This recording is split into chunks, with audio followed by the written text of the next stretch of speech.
Hello and welcome on Eurosport. We're watching the warm-up for today's Australian Grand Prix, the 8th Australian Grand Prix. John Watson and Allard Cove will bring you the warm-up and the race here on Eurosport. And John, could it be the 3rd wet Australian Grand Prix? Well, Allard, those little drops of rain started to fall about half an hour ago. They've stopped again, but it is very much more overcast and cloudy than we've had it here over the last 2 or 3 days. And that is the big worry, that the weather forecasters know is in the area, but have been reluctant to say precisely what time they expect it to arrive, could in fact be here already. So we're just going to have to wait and see. We don't know whether the clouds will pass by and then get a clear race or not, but that is one of the big doubts that everybody here is, well, really fearing. We see Nigel Mansell out of the pits and straight back in as normal, and that's a man who is tipped by many, including your 2 commentators, to have a very strong chance of winning this year's Australian Grand Prix. Ayrton Senna on the front row alongside Nigel Mansell, and in spite of Honda's withdrawal after this Grand Prix, they have still put more, well, 100% into providing the team with the best possible chance of winning this, their last Grand Prix for, well, let's say the short-term future anyway. And Ayrton Senna has made great use of that. He was quickest in the Saturday qualifying session, quicker than Nigel Mansell. Mansell was impressed by Senna's performance. He reckoned the McLaren team had picked up something like half a second over the time he had done on Friday, because the day itself was probably up to a second or more slower than the Friday qualifying session. And I'm sure Mansell will be very aware indeed that his arch rival Ayrton Senna is going to be quick out of the blocks into that first chicane, some 300 meters from the start line here in Adelaide. Just saw a shot from Ayrton Senna, a rearward facing shot, and there is a lot of dust on the circuit. I mean, being a street circuit, I think it is very dusty indeed, John. And dust is a problem on any street circuit, but another problem here in Adelaide is, of course, all the support races that make up this weekend. And in fact, between this warm-up and the race, I think there are 2 additional support races. And we've had karts, they put down a different sort of rubber. We've got touring cars, they put down a different kind of rubber. So those are all the additional problems a team has to take into consideration right now in this warm-up session. And everybody will have at least full tanks, if not 3/4 tanks. We've seen most people go out in fresh, that is new tires, and they're just really getting the last opportunity to find out what is it going to be like in 3.5 hours time. Now certainly what they did on Friday afternoon and Saturday afternoon qualifying is going to be much more representative than the temperatures we have right now. Well, we have to wait and see what the weather is going to bring when we get into the 16th and final round of the FIA Formula One World Championship of 1992. But that man, Nigel Mansell, is on pole position. Talking to a few people who've been out with him on the golf course during the week, they say they've never seen him as relaxed. He's very, very confident indeed. He has come here to win the Australian Grand Prix. It also is his last Grand Prix. That's another issue. We don't know quite, will that be the case or not? There are now rumours circulating that Nigel is about to be bought out of his IndyCar contract. That's an issue we'll get into probably during the course of the Grand Prix, because it's so involved. There's not enough time in this 30-minute session to get through it all. Mansell, who went in and out and put on another set of tires, or he might actually be in his other car now. We don't envisage tire stops, but again we see how slippery it is, and I will not be surprised if raindrops start to fall. And this place, when it's wet, it is very slippery indeed. We've got 8 people so far that have posted a time, while Mansell goes slowly back into the pits, or 9 as it is at the moment. But Senna, Comas, Hakkinen, Fittipaldi, Gruyère, Modena, Guzmin, De Cesaris and Schumacher. They're the people that have done complete laps. And there we look at the man, and we ride with the man who won the Belgian Grand Prix at Spa And, well, with conditions changing, he could be an outside bat, as could Jean Alesi. Certainly in bad weather, Alesi and Schumacher are outstanding, and of course wet weather basically will help their cause, particularly in the case of Alesi, whose car is pretty appalling in dry conditions. And we know that Alesi's skill and ability tends to overcome the drawbacks of his Ferrari. But here's a typical example of traffic in Adelaide. We're going to see a lot of this in the race. It is very difficult indeed to pass around the Adelaide circuit. Schumacher deciding either, well, I think he's just letting all that traffic go by. He wants to get a clear lap. He wants to do at least one lap at a representative speed. So he let all that traffic ahead of him go by, and someone behind him as well, shoot by one of the two Delaras. Now he's got a relatively clear road, and this is the site coming into this first left then right chicane. That's where Naspetti went off in Saturday qualification. The first part taken in third gear, then you short shift into fourth gear for the second part. Very easy to make a mistake on the exit of the first part, as Naspetti clearly illustrated in qualifying on Saturday. But I really look Schumacher catching up again to that traffic. One of the two Delaras, Martini in his Delara. And then again, you see this, it's really very, very frustrating indeed. Schumacher is looking for a clear lap, and now you can see just the odd droplet of moisture on that camera lens. So anybody who currently has not had an opportunity to get one or two decent laps in ought to get on with the program, because it is going to rain.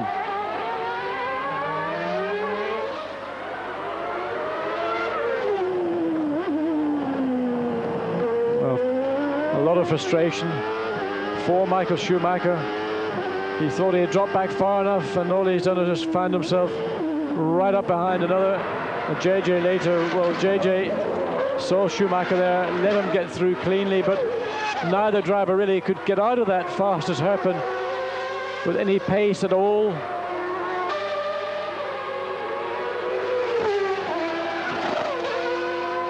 Getting more and more drivers out on the circuit. We've got 22 drivers who have taken the circuit here in Adelaide.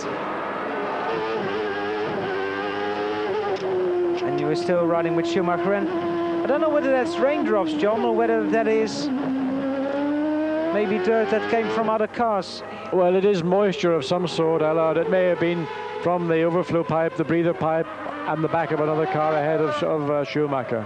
We continue after the break with the warm-up here in Adelaide. A 1:18.843 is currently the fastest time for Ayrton Senna in Adelaide during the warm-up for this afternoon's Grand Prix. Gerhard Berger is in second place, then it's Michael Schumacher in third, Eric Comas in fourth, and Michele Alboreto is in fifth place. So both the McLarens well up there, while Riccardo Patrese is just doing a 1:20.513. And literally the moment we went to that commercial break, we saw Jean Alesi once again spinning his Ferrari out around the back of the circuit, out at Wakefield Corner, in fact. So things really have not improved very much in the Ferrari team in terms of chassis performance, but no damage. Alesi just did another one of those very impressive starts, spun the car around and continued on, and probably the team would be none the wiser unless they happened to be watching their monitor in the pits at that particular time. We see places 9 to 16, while you're behind this you're watching Ukio Katayama, teammate Bertrand Gachot as well up there. We see both the marchers who've done more laps than in the first qualifying session, and we see Gachot, Gruyard, Lammers behind Katayama, and Ayrton Senna in the background, or is it Gerhard Berger? It's Berger. And as ever, the Tyrrell very quick down the straight. Well, Gruyard also went very deep into that corner. Whether he saw Berger there or not, he certainly allowed him to go through. That may have just been a little bit of good luck for Berger. He stuck his car out into the mirrors of Gruyard's car well before the corner, so there could be no mistake that it was a red and white McLaren about to go past. And there you can hear again that traction control device cutting in on the McLaren. You can see all sorts of things lying on the circuit, John. Left shot. Well, what happens in Adelaide, of course, is after qualifying and the racing finishes, the circuit is open. People walk around the place, and there's all sorts of rubbish left in the circuit. It's quite a problem to get it clean in time for these cars to go out for this 30-minute session. Car sliding all over the place at the moment. It's still Senna who is fastest. Mansell is currently in 11th position, but Gerhard Berger is closing in, now passing Bertrand Gachot. Well, Berger's just on a run here. He's going to try and get in, I would think, 3 or 4 laps, and then he'll go into the pits, have another set of tyres, and if he wants to make a change, he's got that opportunity as well. But it's important. Now you notice just under braking there, you can see again the glow from McLaren's, the discs, the carbon fibre, carbon pad on that car, and brakes are a big problem here, and particularly a car like McLaren, who throughout the season have been in some races slightly marginal on brakes. Here is a race that is very hard on brakes, so they have made extra provision for this particular event. Gerhard's fastest on a 1:18.745. So Gerhard Berger, who's taken over top spot from teammate Ayrton Senna. Both the Williams drivers are 3rd and 4th on the 1:19.1 and the 1:19.5. Nicola Larini is up there on a 1:20, but I think, John, it's very much, you're mentioning it, Berger on a run, maybe 3 or 4 laps. If you can get 3 or 4 consecutive laps without any traffic, you're right in the ballpark. Well, that's what you have to do. You just got to go out and try and get those consecutive laps in, get the tyres run in, get them accustomed to the circuit, and the more laps, of course, you do, generally speaking, the quicker you will go. Back with John Lazy, and he manages to get round the corner, which a few moments ago he spun on. Lazy is currently in 7th position, right behind teammate Nicola Larini with the other Ferrari. That's the active sprung Ferrari, the car they didn't use in qualifying yesterday afternoon, but they're definitely going to use it in the race. Also both in the top 10 are Mika Häkkinen and Johnny Herbert, 8th and 9th, while Riccardo Patrese goes top of the list on a 1:18.490.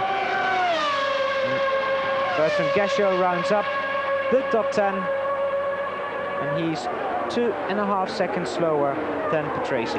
Well, as you say, that Johnny Herbert now pops up into the top 10. Gachot 9th, Häkkinen 8th. Anyway, it's Lazy who, in these conditions, always excels. If it's wet, he's going to be a joy to watch. And here's another man who's driving his last Grand Prix for this team, JJ Lehto, hoping for happier times than he has had last year, or the year we finished here in Adelaide, because it just has not been a happy season for the Finnish driver.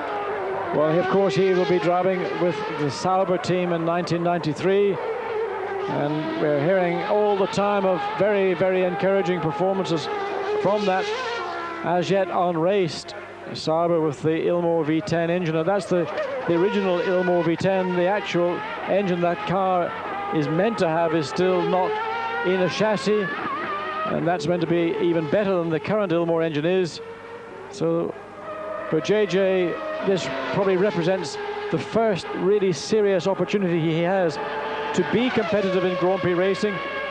And like his fellow Finn, Mika Häkkinen, both very talented, both very quick, very exciting. I think that's a very important part today in Grand Prix racing, to have a driver who actually makes it look exciting. It's fine having a driver who goes around literally on rails, but you want a little bit of colour, a little bit of, my goodness, look at that slide. JJ Lehto coming up to the hairpin. Well, that's nice. Now we're with André de Cesaris, who has his best qualifying performance this year here in Adelaide. He qualified 7th, and again this Tyrrell, it's sliding on the brake, and there is very clearly not a lot of grip on the circuit. Well, John, how long has it been since we've had a Jordan in the top 10? It's been quite a long time, but we've now got Stefano Modena in 8th. In 8th place, and of course Jordan also running the last race with the Yamaha V12 engine before they move on to the V10 coming out of Harlow from Brian Hart. But whether they are running on full tanks, I do know that the Yamaha engine is particularly thirsty, and Yamaha engineers have had to recalibrate their engine management system to guarantee that that engine and car will be able to complete full race distance.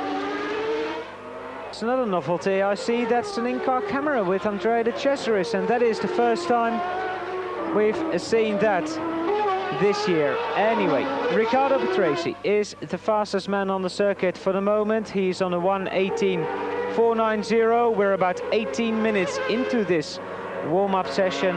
Then it's Gerhard Berger. Ayrton Senna is in third. Mansell fourth. Michael Schumacher is fifth.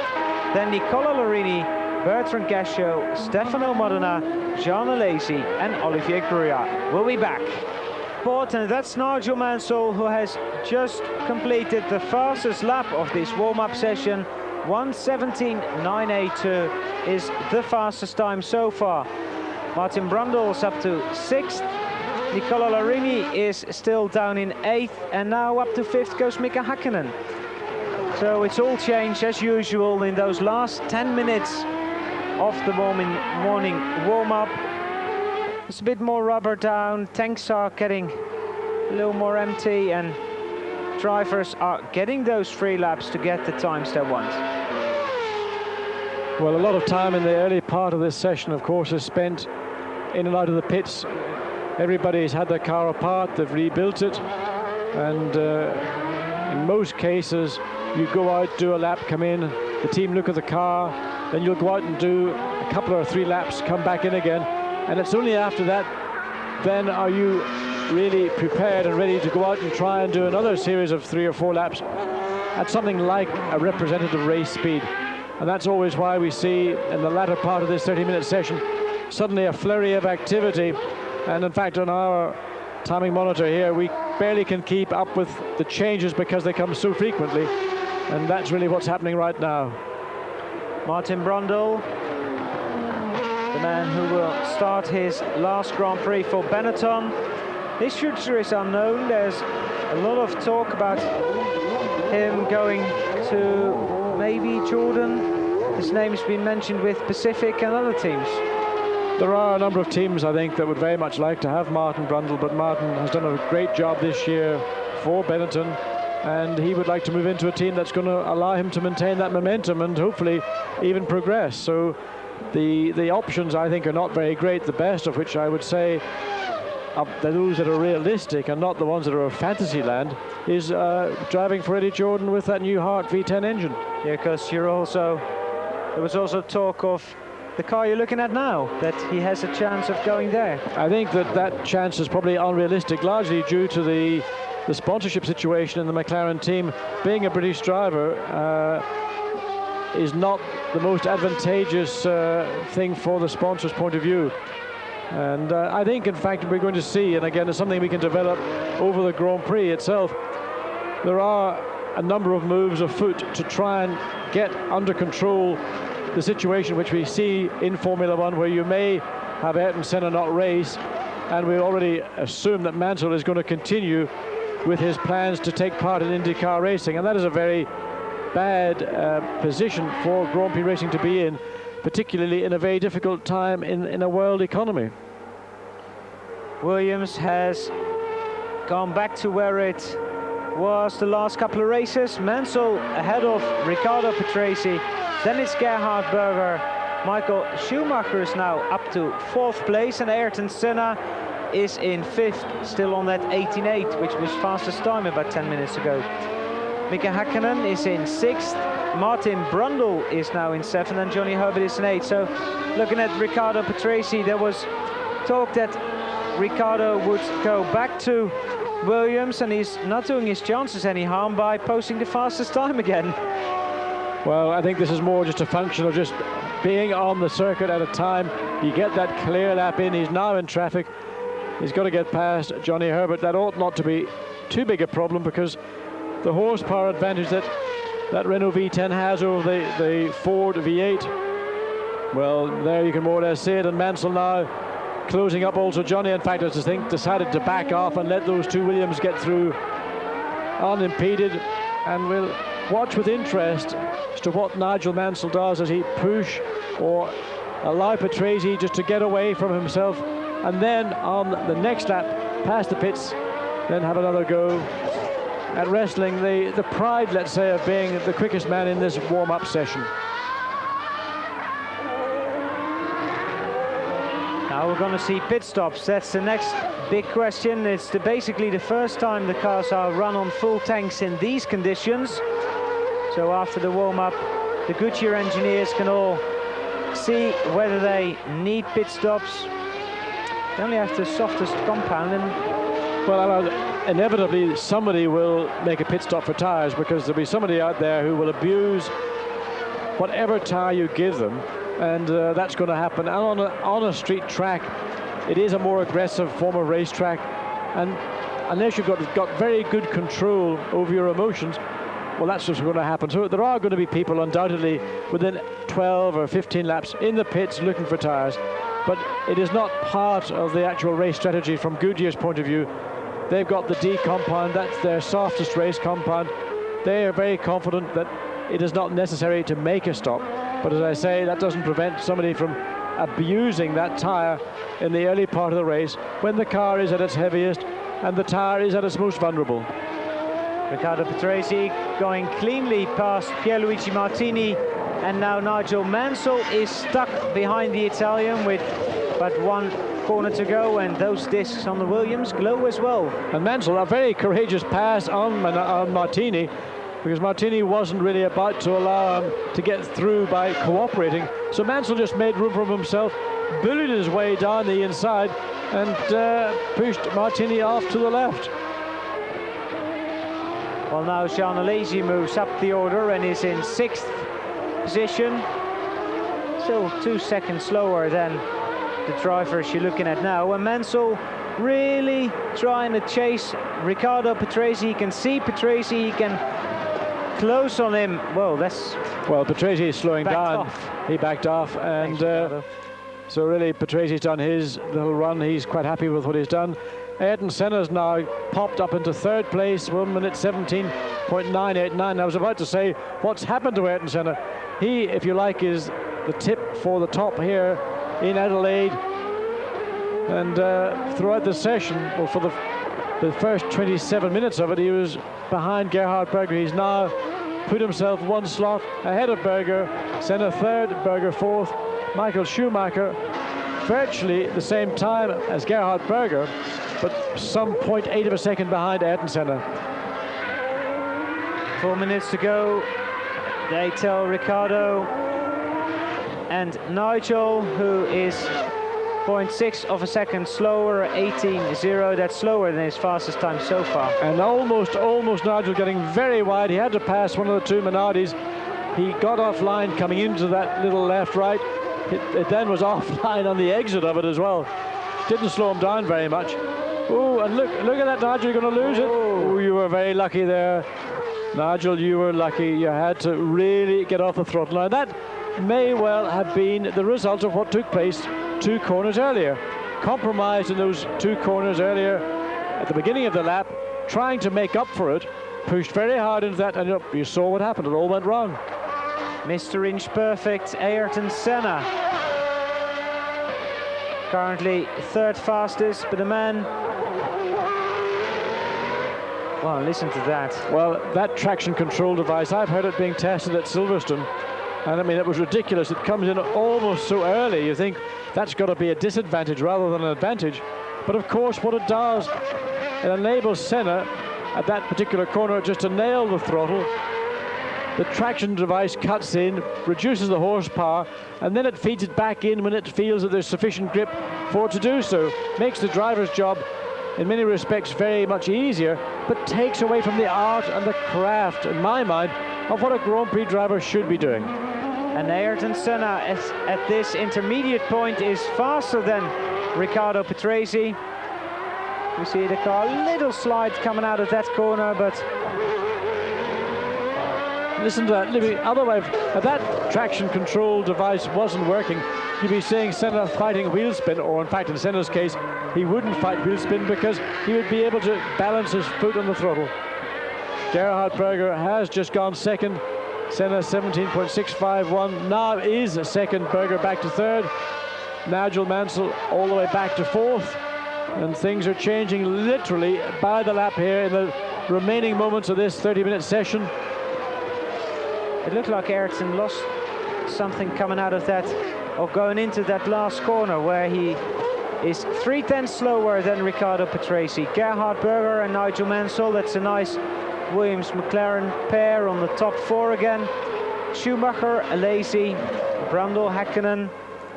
But he did seem to lock a wheel going into that last hairpin, where we've seen other drivers struggle for grip. And now Ayrton's backed off completely. Nigel Mansell going slowly. And the thing we could keep an eye on, John, is that still in the top 10 is Nicola Larini. Well, both Ferraris going surprisingly well.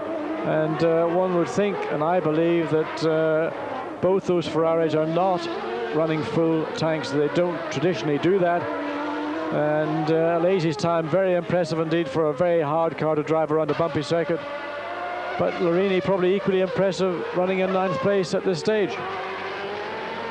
Ayrton Senna back to 3rd place again. Now Nigel Mansell's gone faster on a 1:17.5. So, but look at that, cars sliding all over the place. You would wonder if it just started to rain a little bit. Cars look like that. There's just no grip at all, is there? Well, cars are very stiff. It is a very bumpy circuit. Most of these corners are relatively low speed corners, so the downforce is not, let's say, that high for the amount of grip they're trying to generate. So by being somewhat brutal on the wheel, as sometimes you see drivers being on a street track, that combination usually ends up in people spinning off. The warm-up is at an end. The teams can get ready to go racing. And of course you can see the race live here on Eurosport. All 61 laps of them. And the end of the warm-up here in Australia, where Riccardo Patrese is fastest, then Nigel Mansell, Ayrton Senna, Gerhard Berger, Michael Schumacher, Jean Alesi, Martin Brundle, Häkkinen, Larini and Herbert. See you in a couple of hours here on Eurosport for the Australian Grand Prix.